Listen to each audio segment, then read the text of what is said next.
Hi friends, எல்லாருக்கும் காலை வணக்கம். நவம்பர் 19ஆம் தேதியான இன்று தங்கம் மற்றும் வெள்ளி விலை அதிகரிக்குமா குறையுமா, தற்பொழுது சர்வதேச சந்தையில் நிலவரம் எப்படி இருக்கு அப்படிங்கறத இந்த வீடியோ ஃபுல்லா பார்த்து தெரிஞ்சுக்கலாம் வாங்க.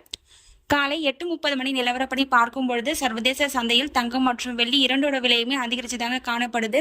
7 மணி போலலாம் நமக்கு நல்லாவே குறைஞ்சிருந்து, ஸோ குறையும் சொல்லி எதிர்பார்த்திருந்தோம். இப்போ பார்த்தீங்கன்னா சடனாக திரும்பவும் அதிகரிக்க ஆரம்பிச்சிருச்சு. நமக்கு இன்னும் ரேட் ஃபிக்ஸ் ஆகுறதுக்கு இடைப்பட்ட நேரம் நிறையவே இருக்கு. இடைப்பட்ட நேரத்தில் அதிகரிக்கவும் செய்யலாம், குறையவும் செய்யலாம்.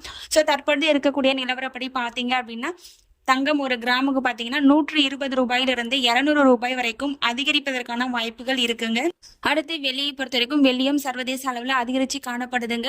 ஒரு கிராமுக்கு 3 ரூபாயிலிருந்து 6 ரூபாய் வரைக்கும் அதிகரிப்பதற்கான வாய்ப்புகள் தாங்க தற்பொழுது இருந்துட்டு இருக்கு. தங்கம் மற்றும் வெள்ளி இரண்டுமே ஏறு முகத்தில் இருந்துட்டு இருக்கு. ஸோ நமக்கு 9:30 மணிக்கு ரேட் ஃபிக்ஸ் ஆனதுக்கு அப்புறம் என்ன ரேட் ஃபிக்ஸ் பண்ணியிருக்காங்க அப்படிங்கிறத அடுத்த வீடியோவில் உங்களுக்கு தெரியப்படுத்துறாங்க. நீங்கள் இப்போ தான் நம்ம சேனலை ஃபர்ஸ்ட் டைம் பார்க்குறீங்க அப்படின்னா சப்ஸ்கிரைப் பண்ணிட்டு கூடவே பெல் பட்டனையும் கிளிக் பண்ணி வச்சுக்கோங்க. இந்த வீடியோ உங்களுக்கு பிடிச்சிருந்தா லைக் பண்ணுங்க, ஷேர் பண்ணுங்க, கமெண்ட் பண்ணுங்க. தேங்க்யூ ஃபார் வாட்சிங்.